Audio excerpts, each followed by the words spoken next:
ఓకేనా?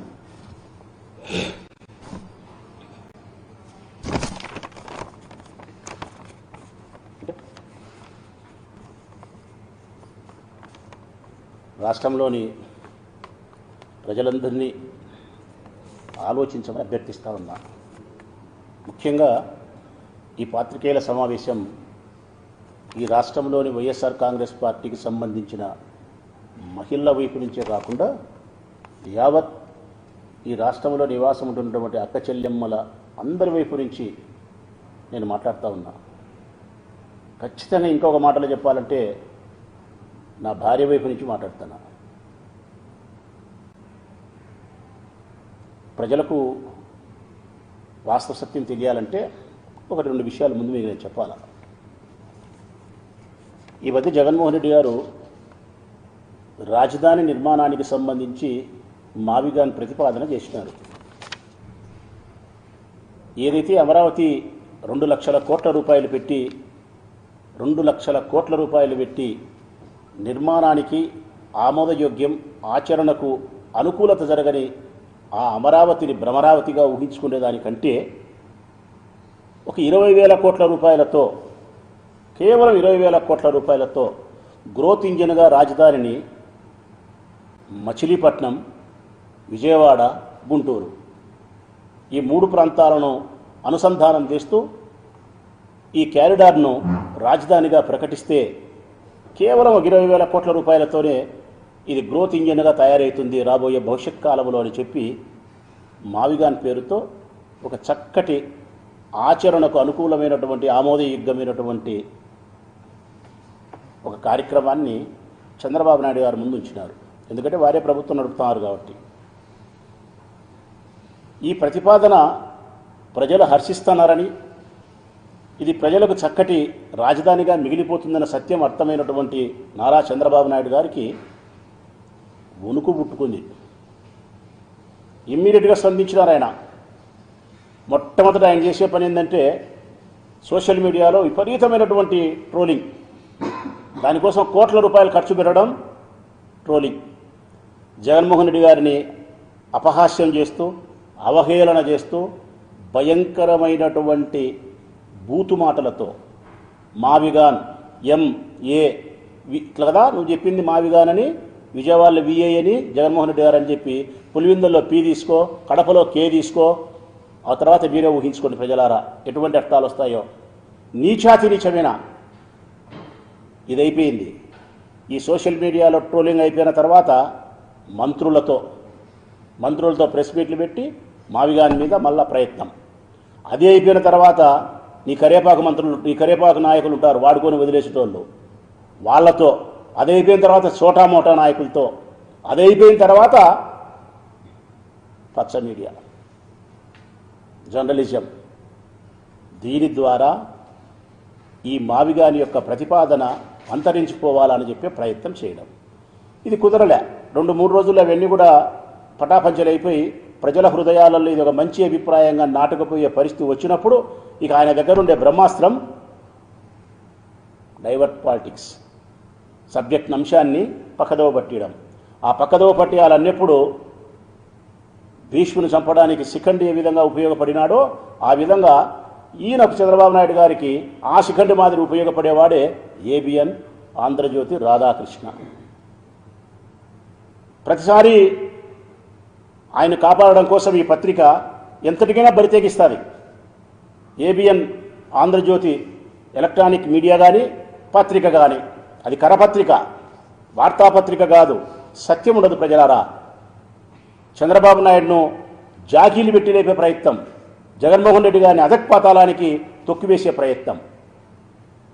అందులో భాగంగా ఆయన జర్నలిజం అని ఆయన అంటాడు, బ్రోకరిజం అని ప్రపంచం అంటుంది ఆయన జర్నలిజం కాదు, బ్రోకరిజమే రాధాకృష్ణ చేస్తూ ఉండేది.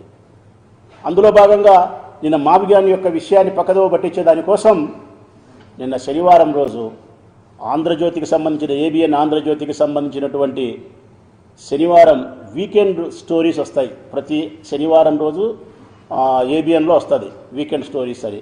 అందులో నిన్న రాధాకృష్ణ గారు మాట్లాడిస్తారు. ఏమని మాట్లాడిస్తారని తెలిసిన ప్రజలారా, ఈ మాటలు చెప్పడానికి అత్యంత బాధాకరం, జిగుప్సాకరం, అవమానకరం. అంతకు మించిగా పెద్ద పెద్ద పదాలు ఉపయోగించలేకపోతున్నాను నేను. ఆయన మాట్లాడిన మాటలు, మాట్లాడించిన మాటలు ఏబిఎన్ ఆంధ్రజ్యోతిలో శనివారం వీకెండ్ స్టోరీస్ ఏదంటే కన్నా జగన్మోహన్ రెడ్డి గారు సంబంధించిన మనుషులమైన మేము, వైఎస్ఆర్ కాంగ్రెస్ పార్టీకి సంబంధించిన మగవాళ్ళం మనుషులమైన మేము వెన్నెముక లేని పురుషులం, వెన్నెముక లేని మనుషులం. జగన్ పిలిచి వైఎస్ఆర్ కాంగ్రెస్ పార్టీ మనుషులమైన మమ్మల్ని పిలిచి ఈమె నీ భార్య కాదు, ఈ రోజు నుంచి నీ భార్య నీ చెల్లెలతో సమానం అని జగన్ చెప్తే అర్థమవుతుందని ప్రజలారా. జగన్ మమ్మల్ని పిలిచి, ఉదాహరణకు నేనే ఉండా, రాచమల్లు ప్రసాద్ రెడ్డిని పిలిచి జగన్మోహన్ రెడ్డి గారు, అన్నా 33 సంవత్సరాలు వివాహం చేసుకునే నీ భార్యతో ఇన్నాళ్ళు పవిత్రమైన బంధాన్ని కొనసాగించినావు, ఈరోజు నేను చెప్తానా ఈమె నీ భార్య కాదు, ఈమె నీ చెల్లెలుగా భావించు అని అంటానే, ఎస్ సార్ మీరు చెప్పిన తర్వాత నా భార్య చెల్లెలంటే చెల్లెలే, తల్లి అంటే తల్లే అని చెప్పి నేను అంగీకరిస్తానంట. నేనంటే నేను కాదు, యావత్ వైఎస్ఆర్ కాంగ్రెస్ పార్టీ మనుషులం అందరం, మగవాళ్ళమందరం. అంతటితో ఆగలే. మా భార్యను 33 సంవత్సరాలు 30 సంవత్సరాలు పవిత్రమైనటువంటి బంధంతో దాంపత్య జీవిత ప్రయాణాన్ని కొనసాగించిన మేము జగన్ చెప్తానే డూడు బసవన్నని తల ఊపి మా వెన్నెముక సచ్చి కరెక్ట్ సార్ చెల్లెలే అని అంగీకరించి, ఆ తర్వాత నీ భార్యను చెల్లెలుగా భావించి ఇవి పరాయి పురుషులతో వివాహం చేయని చెప్తానే మేము పరాయి పురుషులతో వివాహం చేస్తామంట. ఇది ఏబిఎన్ ఆంధ్రజ్యోతి రాధాకృష్ణ మాట్లాడించిన మాటలు. ఇది సభ్య సమాజం తలదించుకునే మాటలా కాదా ప్రజలారా? ఆడవాళ్ళ యొక్క ఆత్మగౌరవానికి ఇంతకంటే అవమానం ఏదన్నా ఉందే? వైఎస్ఆర్ కాంగ్రెస్ పార్టీ మగవాళ్ళకి సంబంధించినటువంటి మగతనానికి ఇంతకంటే గేలి ఏదన్నా ఉందే? ఈ రాష్ట్రంలో ఉండే వైఎస్ఆర్ కాంగ్రెస్ పార్టీకి సంబంధించిన పురుషుల యొక్క మగతనానికి ఇంతకంటే గేలి లేదు. ఈ రాష్ట్రంలో ఉండే మహిళల యొక్క ఆత్మగౌరవానికి ఇంతకంటే నీచత్వం ఇంకోటి లేదు ప్రజలారా. ఎంతటి బరితెగింపు మాటలు ఇవి! ఖండకావరంతో కొవ్వెక్కి కళ్ళకు మదమెక్కి ఏబిఎన్ రాధాకృష్ణ గారికి ఇంత అనుచితమైన మాటలు మాట్లాడుతున్నాడు. దీనికి మా నాయకుడైతే, మా జగన్మోహన్ రెడ్డి గారు అయితే ఏమంటారంటే, చాలా బాధాకరమన్నా, కానీ మనం ప్రజాస్వామ్యంలో ఉండాం కాబట్టి ఎంతటి అవమానాన్ని స్వీకరించాల్సిందే, ఎంతటి బాధనైనా మనం దిగమించుకోవాల్సిందే. ఆంధ్రజ్యోతి కార్యాలయం దగ్గర పోయి గాంధేయవాదములో శాంతియుతంగా ధర్నా చేయండి, 4 ప్లే కార్డులు పట్టుకొని స్త్రీల యొక్క ఆత్మగౌరవాన్ని కాపాడు, రాధాకృష్ణ నీ పద్ధతి మార్చుకో, రాధాకృష్ణ నీ చెల్లెలుది పద్ధతి మార్చుకో అని 4 ప్లే కార్డులు పట్టుకొని ఆంధ్రజ్యోతి కార్యాలయం దగ్గర పోయి ప్రజాస్వామ్యబద్ధంగా ఒక ధర్నా చేసి మళ్ళీ ఇంటికి వచ్చి మీ పిల్లలతో మెట్టిదెబ్బలు తినండి అని చెప్తాడు. నా చేసి వచ్చినాక ఇంటికి వచ్చి మా పిల్లలు బూట్ కాలుతుంది అంటారు ప్రజలారా, చేత్తో కూడా అన్నారు. ఒరే ముండమోపి, నీ ముండమోపి రాజకీయాల కోసం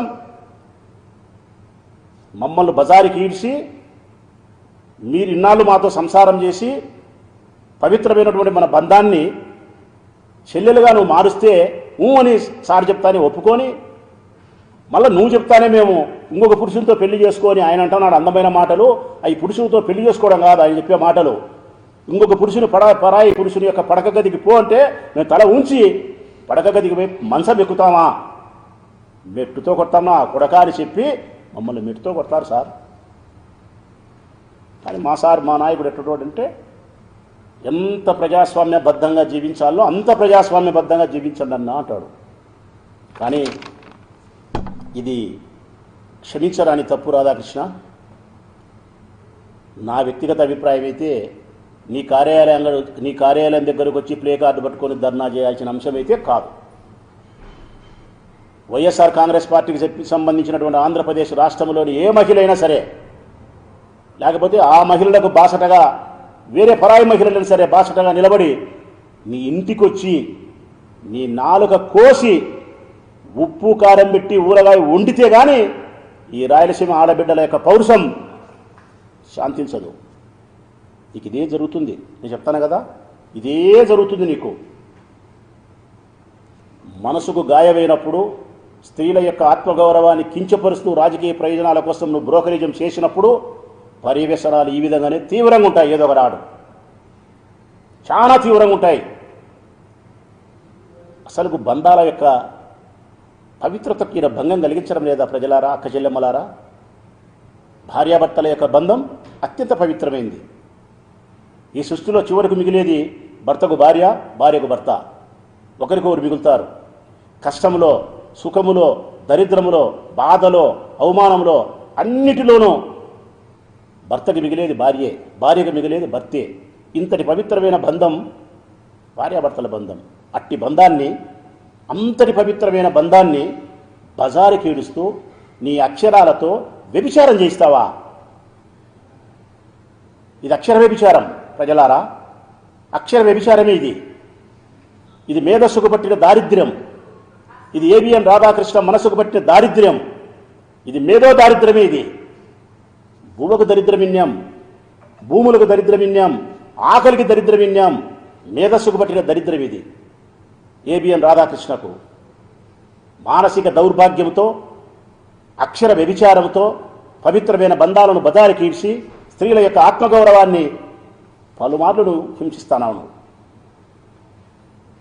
నేను చెప్పిన మాటలు తప్ప ఒప్ప అనడానికి ఒక్కసారి ఆయన మాట్లాడిన మాటలే వినిపిస్తా ప్రజలారా, చూడండి. ఎందుకంటే మళ్ళీ మేము మాట్లాడని మాటలు మాట్లాడినామని కూడా ఆ పెద్ద మనిషి అనకూడదు. ఆయన్ను చాలా వేరుగా మాట్లాడాలా. ఒక్కసారి వినండి ప్రజలారా ఏం మాట్లాడిచ్చినాడో. జగన్మోహన్ రెడ్డి మీ భార్యలు కాదు అని చెప్తే గుడ్డిగా నమ్మేసి కట్టుకున్న దాన్ని చెల్లిగా భావించి పెళ్లి సంబంధాలు చూడడానికి కూడా వెరవని వెన్నెముకలేని బ్యాచ్ వైసీపీలో తయారైంది. మళ్ళీ ఇంకొకసారి జగన్మోహన్ రెడ్డి మీ భార్యలు కాదు అని చెప్తే గుడ్డిగా నమ్మేసి కట్టుకున్న దాన్ని చెల్లిగా భావించి పెళ్లి సంబంధాలు చూడడానికి కూడా వెరవని వెన్నెముకలేని బ్యాచ్ వైసీపీలో తయారైంది. ఇది ప్రజలారా, ఇది ఏబిఎన్ ఆంధ్రజ్యోతి మీడియాలో ఏబిఎన్ రాధాకృష్ణ గారు మాట్లాడించిన మాటలు. ఈ ఆంధ్రప్రదేశ్ రాష్ట్రానికి సంబంధించిన వైఎస్ఆర్ కాంగ్రెస్ పార్టీ మహిళలను ఉద్దేశించి మాట్లాడిన మాటలు ఏంటంటే, జగన్మోహన్ రెడ్డి చెబితే మా పల్లాలను మేము తారుస్తామని చెప్పినాడు. పచ్చిగా చెప్పాలంటే పచ్చిగా మా కడప భాషలోనే మాట్లాడతాలేబ్బా, నాకు నైస్గా మాట్లాడేది రాదు. మా కడప భాషలోనే మాడతా. జగన్మోహన్ రెడ్డి గారు చెబితే మా పిల్లాలను మేము తారుస్తాము, మా పిల్లాలను మేము పరాయి మగోని యొక్క మంచం ఎక్కిస్తాము అని ఈ బడుద్దాయి చెప్పే మాట, ఈ దగుల్బాజ్ చెప్పే మాట. ఇది ప్రజలు గమనించాలా. ఈ రాష్ట్రంలో రాజకీయాలు ఎంత విపరీతమైనటువంటి పోకడకు ప్రయాణిస్తున్నాయి. చంద్రబాబు నాయుడు ఎంత నీతి బాహ్యమైన చర్యలకు ఉసిగొలుపుతున్నాడు. కేవలం జగన్మోహన్ రెడ్డి యొక్క ప్రతిపాదనను పక్కదోవ పట్టించేదానికోసం, మావిగాననే ప్రతిపాదనను పక్కదోవ పట్టించేదానికోసం ఈ మాటలు మాట్లాడిస్తాడు. స్త్రీల యొక్క ఆత్మగౌరవాన్ని వాళ్ళు ఏమనుకుంటున్నారంటే ప్రజలారా, ఇది వైఎస్ఆర్ కాంగ్రెస్ పార్టీకి సంబంధించినటువంటి ఒక పార్టీకి సంబంధించిన, లేకపోతే ఒక పార్టీకి సంబంధించిన మహిళల యొక్క ఆత్మగౌరవాన్ని వంచడము, అవమానపరచడం అని అనుకుంటున్నారు. కాదు, ఇది ఒక పార్టీకి సంబంధించినటువంటి అవమానం కాదు. ఇది యావత్ ఆంధ్రప్రదేశ్ రాష్ట్రంలో ఉన్న మహిళలందరికీ సంబంధించినటువంటి వ్యవహారం. ఇది అందరి మహిళల యొక్క ఆత్మగౌరవాన్ని అవమానపరచడమే. వైఎస్ఆర్ కాంగ్రెస్ పార్టీలో ఉండే కార్యకర్త దగ్గర నుంచి ప్రధానమైన నాయకుల వరకు మా మగతనాన్ని, మా పౌరుషాన్ని గేలి చేయడమే. నేను అడుగుతా ఉన్నా రాధాకృష్ణ గారిని, నీకు భార్య ఉంది, బిడ్డ ఉంటుంది, చెల్లెలు ఉంటుంది, మాలాగే నీకు కుటుంబం ఉంది. నీవు మాట్లాడినంత అసహ్యకరంగా నేను మాట్లాడలేను, నా చేత కాదు. కానీ నీకైతే పాఠం చెప్పాల్సిన అవసరం అయితే ఉంది. ఇంటికి పోయి ఆ ఎక్కని అడుగు.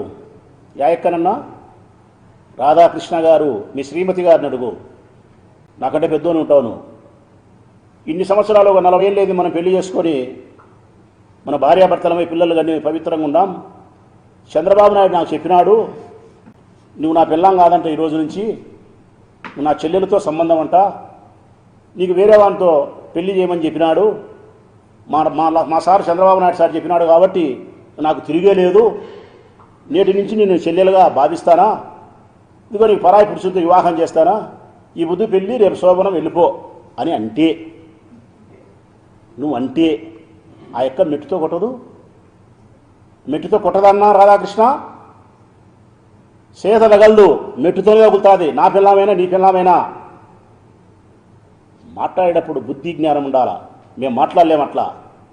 నీ భార్యని మేము తల్లితో సమానంగా భావిస్తున్నాం, నీ బిడ్డని బిడ్డలాగా భావిస్తున్నాం, నీ సోదరుడు మా సోదరులాగా భావిస్తున్నాం. అన్నిటికీ మించి మహిళలు వాళ్ళు. ఆ ఎక్కను అడుగుతానా నీ భార్యని ఈరోజు నేను, శ్రీమతి, ఆ ఎక్క పేరు నాకు తెలియదు, గౌరవంగా అడుగుతాను ఆ ఎక్కను.